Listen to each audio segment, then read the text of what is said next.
Hello students, आप सभी का हमारे यूट्यूब चैनल में हार्दिक स्वागत है। आज के इस वीडियो में बात करने वाले हैं बीए फाइनल ईयर के रिवलेशन फॉर्म स्टार्ट हो चुके हैं। आप लोगों को रिवलेशन फॉर्म कैसे भरना है, क्या क्या चीज़ें आप लोगों को ध्यान रखनी है, कैसे स्पीड पोस्ट करना है और भी जो चीज़ें हैं वो आप लोगों को इस वीडियो में मैं बताने वाला हूँ। और आपके दिमाग में जो सबसे बड़ा और सबसे कंफ्यूजिंग डाउट ये चलता है कि सर इसमें मार्क्स बढ़ते हैं क्या, तो बिल्कुल आप लोगों के मार्क्स बढ़ने की संभावना बहुत ज़्यादा बढ़ जाती है। तो वीडियो आप लोग पूरा देखिएगा और अगर आप चैनल पर नए हैं तो चैनल को सब्सक्राइब, वीडियो को लाइक और बेल आइकन ज़रूर दबा लीजिएगा। जिस भी स्टूडेंट्स के कम मार्क्स है और वो चाहता है कि मेरे मार्क्स ज़्यादा होने चाहिए, उसे उम्मीद है, उसे विश्वास है, तो वो यहाँ पर रिवलेशन फॉर्म अप्लाई कर सकता है।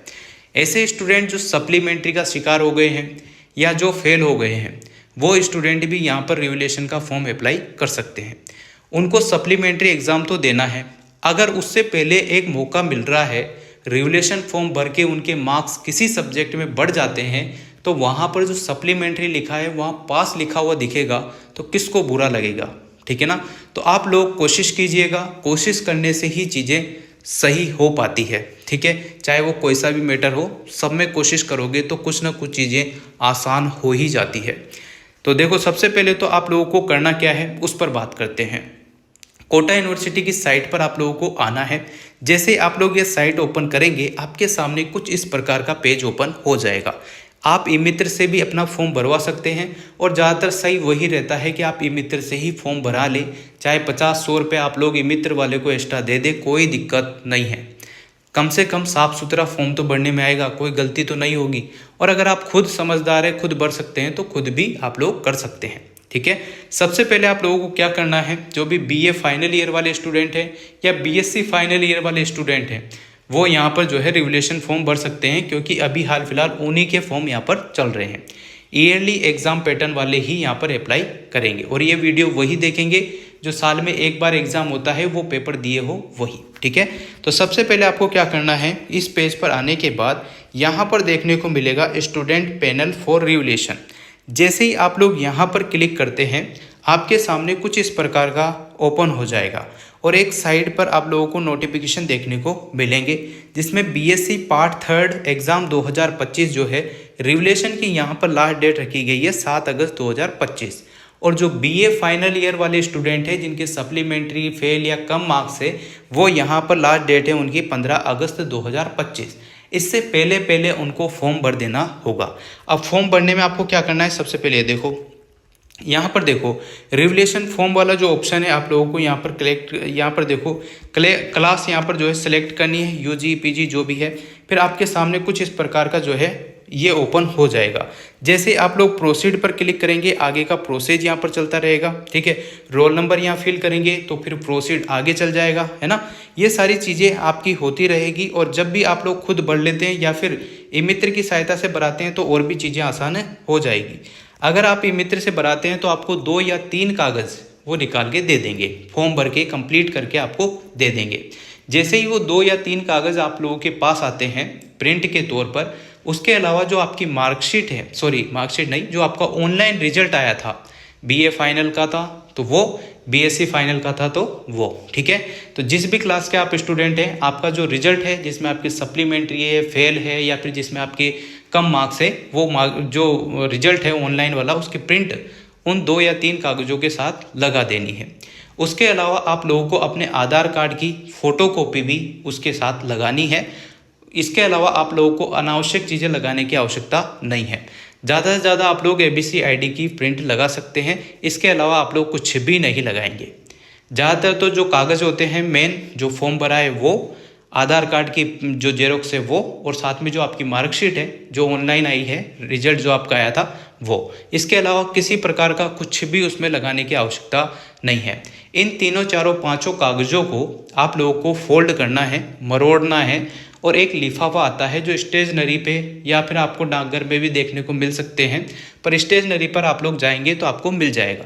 एक वाइट सा लिफाफा आता है, ठीक है ना, वाइट या येलो कलर का, पीले कलर का जो है लिफाफा आता है। जो शादी वाले लिफाफे आते हैं वो आपको यूज़ नहीं लेना है।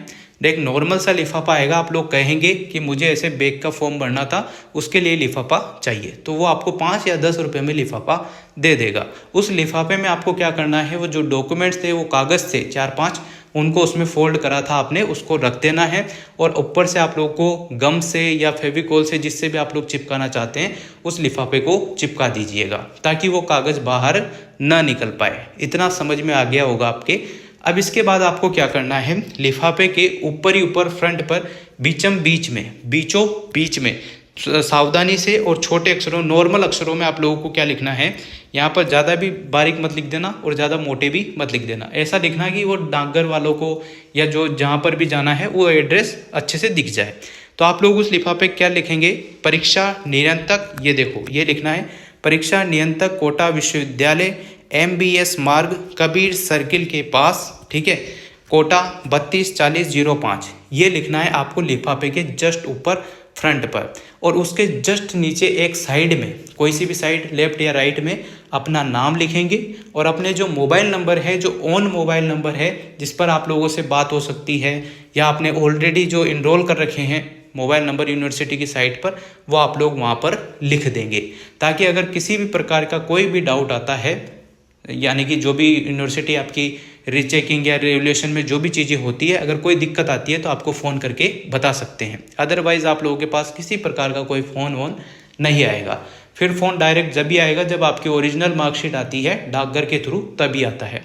और रिवल की मार्कशीट जो है आपकी डाकघर के थ्रू ही आती है, ये ध्यान रखना। इतना करने के बाद आप लोग उस लिफाफे को लेकर डाकघर में जाएंगे, ठीक है ना। डाकघर में जाने के बाद आप लोगों को वहाँ पर स्पीड पोस्ट कराना है। स्पीड पोस्ट आप लोग वहाँ पूछेंगे तो वो बता देंगे आपको, और वहाँ पर 40 या 50 रुपये आपके लगते हैं स्पीड पोस्ट कराने के। कहने का मतलब ये है कि 40 या 50 रुपये में आपका जो लिफाफा है, जो आपके डॉक्यूमेंट्स है, वो 12 घंटे के अंतर्गत आप लोगों को मतलब जो डाकघर के थ्रू कोटा यूनिवर्सिटी पहुँच जाएंगे। जो भी पता आपने दिया है उस पर पहुँच जाएंगे। अगर मान लो आप कोटा यूनिवर्सिटी के आसपास ही रहते हैं या कोटा ही रहते हैं और आप चाहते हैं कि मैं तो डायरेक्ट जाकर देना चाहता हूं लिफाफे को, तो आप लोग लिफाफा उसी तरीके से तैयार करेंगे, नाम पता वही लिखेंगे, और उसके बाद आप लोगों को क्या करना है, कोटा यूनिवर्सिटी जाकर परीक्षा नियंत्रक कार्यालय में भी आप लोग सबमिट कर सकते हैं, जमा करा सकते हैं। ठीक है, ये बातें क्लियर हो चुकी है। इसके बाद आपको क्या करना है, जैसे ही वो लिफाफा वहाँ पर जाता है, एक पेपर की जो फीस है यहाँ पर देख लो, 300 रुपये एक पेपर की फ़ीस रहती है। 2 पेपर में रिवोल्यूशन लगाना है तो 600 हो जाएगी, 3 में लगाना है तो 900। इस टाइप से पूरा प्रोसेस ये रहता है। और ये आपको काम करना है मात्र जो भी आपकी लास्ट डेट है उससे पहले है ना। फॉर्म भर के डायरेक्ट आप लोग जमा ही कराएं, यो ना सोचे कि फॉर्म तो भर दिया बाद में करा देंगे जमा, तो फिर आपका काम आधा अधूरा ही अटका पड़ा रह जाएगा और इसके जिम्मेदार खुद आप होंगे। ठीक है, तो ये प्रोसेस आप लोगों को करना है। जैसे ही आपकी जो लिफाफा है वहाँ पर जाता है, जो लास्ट डेट है उसके बाद 15 दिन में आप लोगों के लिफाफे खुलते हैं, देखते हैं उनमें क्या क्या है क्या नहीं है।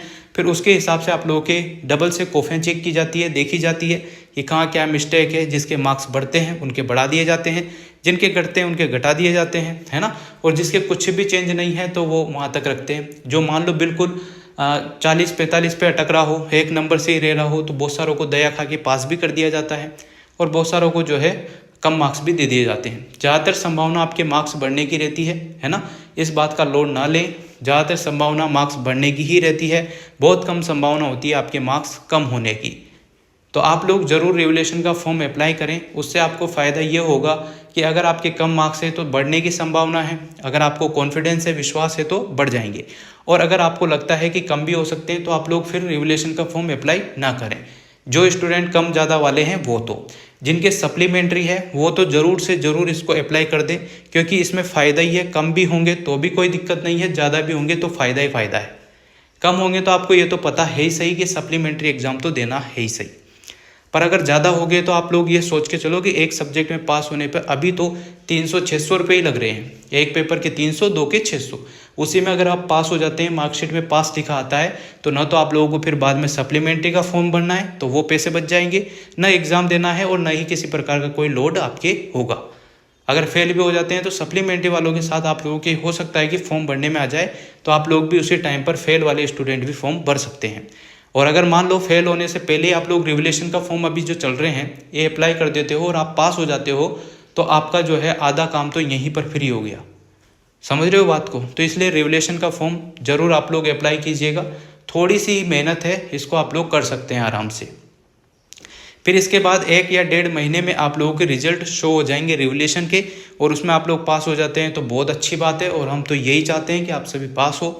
और जो फेल ही रहते हैं या सप्लीमेंट्री जिनके वापस से आ जाती है, तो वो जब सप्लीमेंट्री के फॉर्म निकले तो सप्लीमेंट्री का एग्ज़ाम या फेल वाले जो फॉर्म है उसको भर के एग्ज़ाम दे लीजिएगा। और आप लोगों को उस टाइम पर बस मात्र उसी सब्जेक्ट का एग्ज़ाम देना होता है।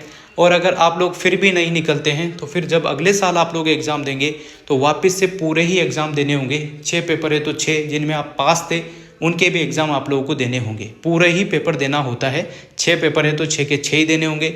अभी तो आपकी जिसमें सप्लीमेंट्री है या फेल है वही एग्ज़ाम देने होते हैं। तो इस प्रकार से ये पैटर्न फॉलो होता है, आप लोग ज़रूर अप्लाई कर लेना। और यहाँ पर एक चीज़ लिखी हुई है कि जिनके रिजल्ट रोके गए हैं वो यूनिवर्सिटी जाकर मिलकर वहीं पर रेवोल्यूशन का फॉर्म अप्लाई कर देना। और यहाँ पर एक और चीज़ है कि मूल अंक तालिका संबंधित आप लोगों को देना है। तो मूल अंक तालिका यानी कि ओरिजिनल मार्कशीट आप लोगों की अभी नहीं आई है, तो आप लोग क्या करेंगे, जो ऑनलाइन रिजल्ट आपका शो हो रहा है उसी की प्रिंट आप लोग निकालेंगे और वही आप लोगों को वहाँ पर उस लिफाफे में पैक करके भेजनी है। ठीक है ना, यही प्रोसेस है। इसके बाद जब भी आपका रिजल्ट आता है 1-2 महीने बाद, तो आप लोगों की जो मार्कशीट आती है रेवोल्यूशन की ओरिजिनल मार्कशीट, वो आप लोगों को डाकघर के थ्रू ही आती है। स्पीड पोस्ट मतलब जो है डाकघर के थ्रू आप लोगों के घर एड्रेस जो आपने दिया था उसी पर आप लोगों की वो मार्कशीट आती है। कॉलेज में नहीं आती है वो।